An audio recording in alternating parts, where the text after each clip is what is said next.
Welcome back to the channel. I've got some thoughts that I want to share with you guys and hear your feedback on.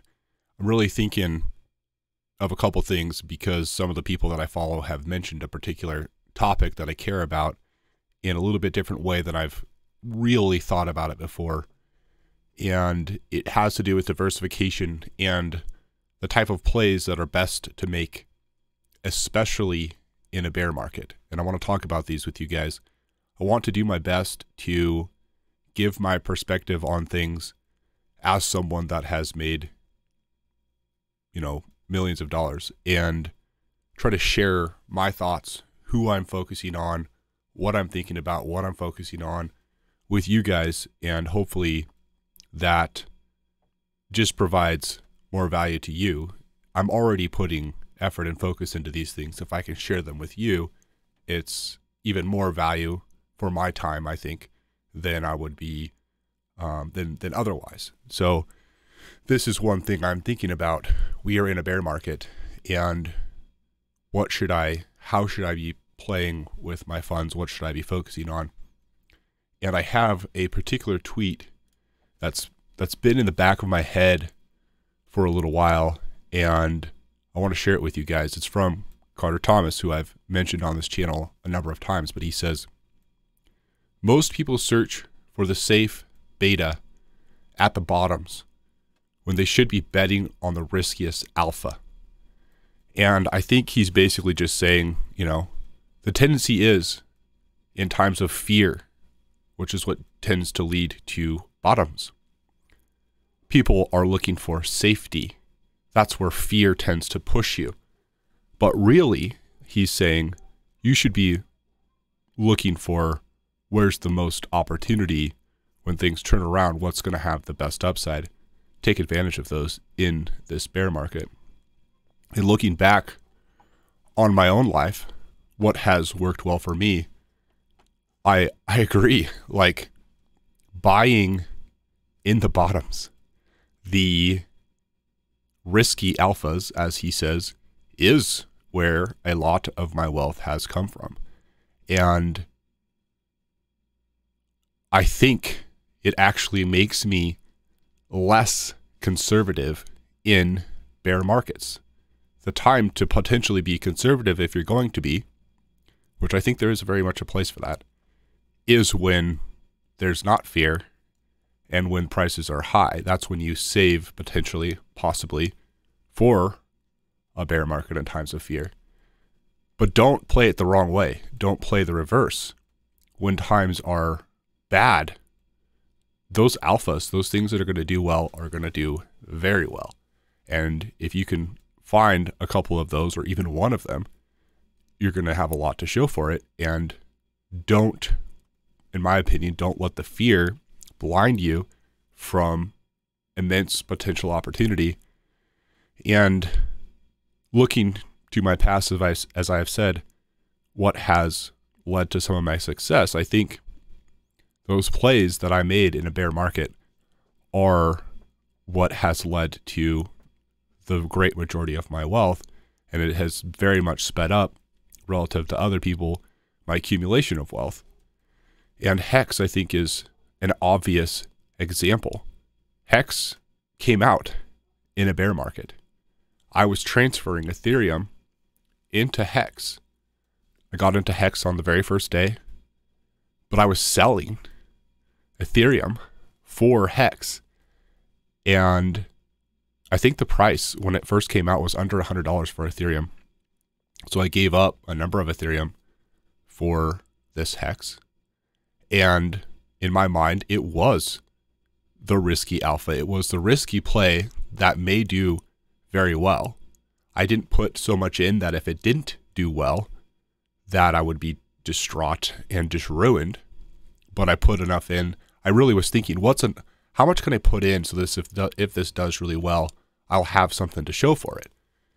And that's the kind of thoughts that I was having with Hex. And Hex did incredibly well. Hex is an easy example because I know that you guys know what Hex is. And it's probably one of the best performing assets that I've ever invested in. But I was doing what Carter Thomas is saying here. And I think there's truth in it. And where are we now? We are in this bear market. Now is a good time to be finding these alphas, I think. I want to play another clip. This is from Valuetainment. Adam is interviewing Richard Hart, and they're talking about diversification. And this is another thing that's in the back of my mind that I'm thinking about having, I think, to do with this topic. And Richard makes an interesting claim here, basically saying that diversification is for fools. And it's especially interesting to me because I've spent a lot of my time focusing on people that are more successful in areas that I care about. One of those areas is money. So people that have a bunch of money, and especially the people that are good at articulating how they made it, I pay attention to. And a lot of those people emphasize the need for diversification quite heavily. And it's very interesting to hear Richard Hart argue against it. And I want to play this clip with you guys.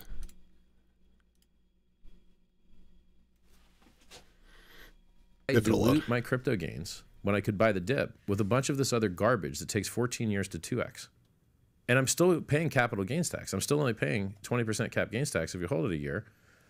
Why would I bother with all that stuff that sucks? Now, I can answer that question for you. Okay, I can tell you the reason why people thought that diversification made sense.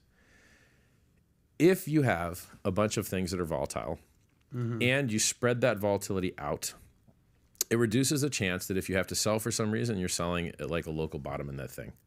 And so if you spread your volatility out across a bunch of stuff, then you can end up with slightly better returns. Or you could just buy the thing that went up 1,000,000%.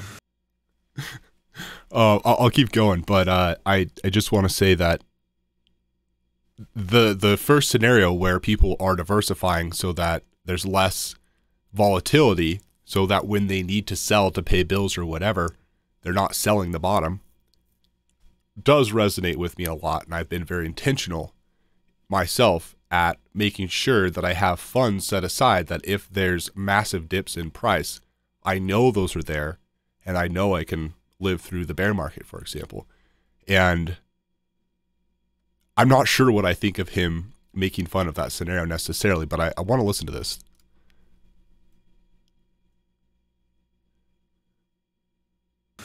Instead of this limp dick trash, wait 14 years to get a 2x. And by the way, that's still better than real estate.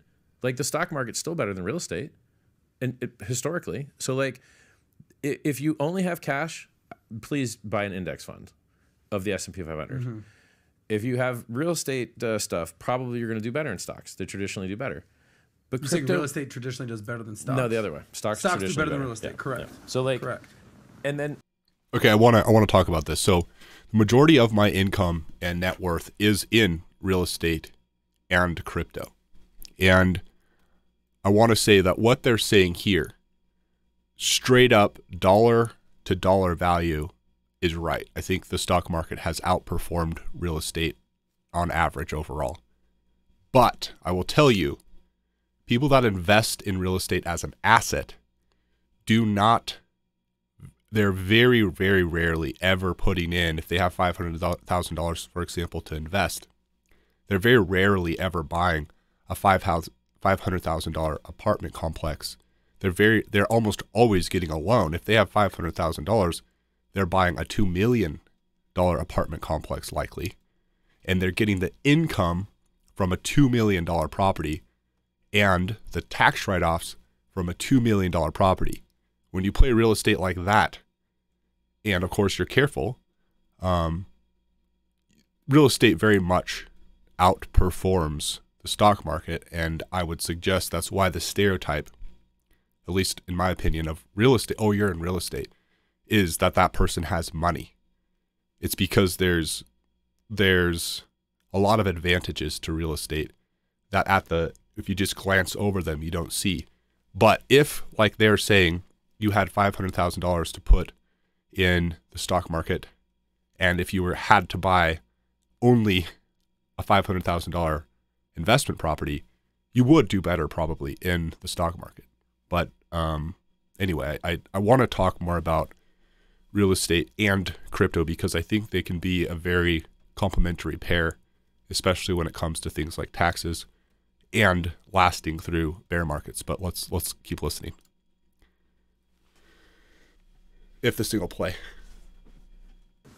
Why not just do the thing that overperforms? Like, you could have invested 10 times less money and made 10 times more money in crypto, and then like you have less risk. Like, you only put up 1/10 of the money that you would have otherwise had to put up. And by the way, you can buy the top in real estate. Like, I think the real estate top's in. Like, as long as interest rates go up, real estate goes down, period. Same with stock market. That's why it's hard to tell what the Bitcoin bottom will be, because it's based on the interest rates. So Bitcoin is totally correlated to the stock market. Stock market's inversely correlated to interest rates. Interest rates go up, stocks go down, houses go down, everything goes down. It's just on a delay. I called the watch top too. Like, when the watch top was in, I called it publicly. I'm like, when was the top of the watch market? When they started raising interest rates. They're going to get off topic here and they're going to get back on. I want to keep listening. It's that easy. Beginning of the year. No.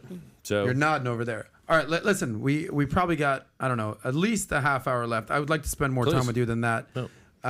But let's get into some stuff. We got some super chats out there. What do we think? We got some super so chats. Real quick, the read 'em out. summary. The Yes. summary. Diversification for idiots. No one that does it can even explain why they're doing it. They just heard it was good to do. And in reality, instead of buying the thing with the best gains, you're just buying a bunch of trash because you don't know any better. I hear you. No. Part of it, you brought up the S&P 500. That's the whole, why buy 5 companies? Why buy 100 companies? Buy 500 companies. I think that's a great question he's asking right now. That's diversification. Kind of, but maybe. I just like its chart. Look, there's a price chart. You buy here, you sell there. It's called speculation. I want the best price chart. If you have a crappy price chart, people try and make up with it with leverage. They get liquidated. They pay a lot of fees. You don't need to leverage up. When Ethereum went from $88 to $5,000, or when Hex went from 0.00005655 to 0.5655, an actual 10,000x, diversification doesn't matter. I bought the world's richest. I bought the world's largest diamond with crypto. Okay. Anyway, this talk is in the back of my head because I have not heard successful people argue against diversification, and it reminded me of this tweet by Carter Thomas, and I do think that there's truth in what Richard is saying. I think there's truth in what Carter Thomas is saying. I think you could be depressed by this bear market, but you could recognize now's the time to find those alphas. And if you find a good one, you're going to have so much to show for it. This is the time when the action is made that you then look really smart later. You don't necessarily feel good or look good right now, but this is when the actual action is taken that makes a huge difference.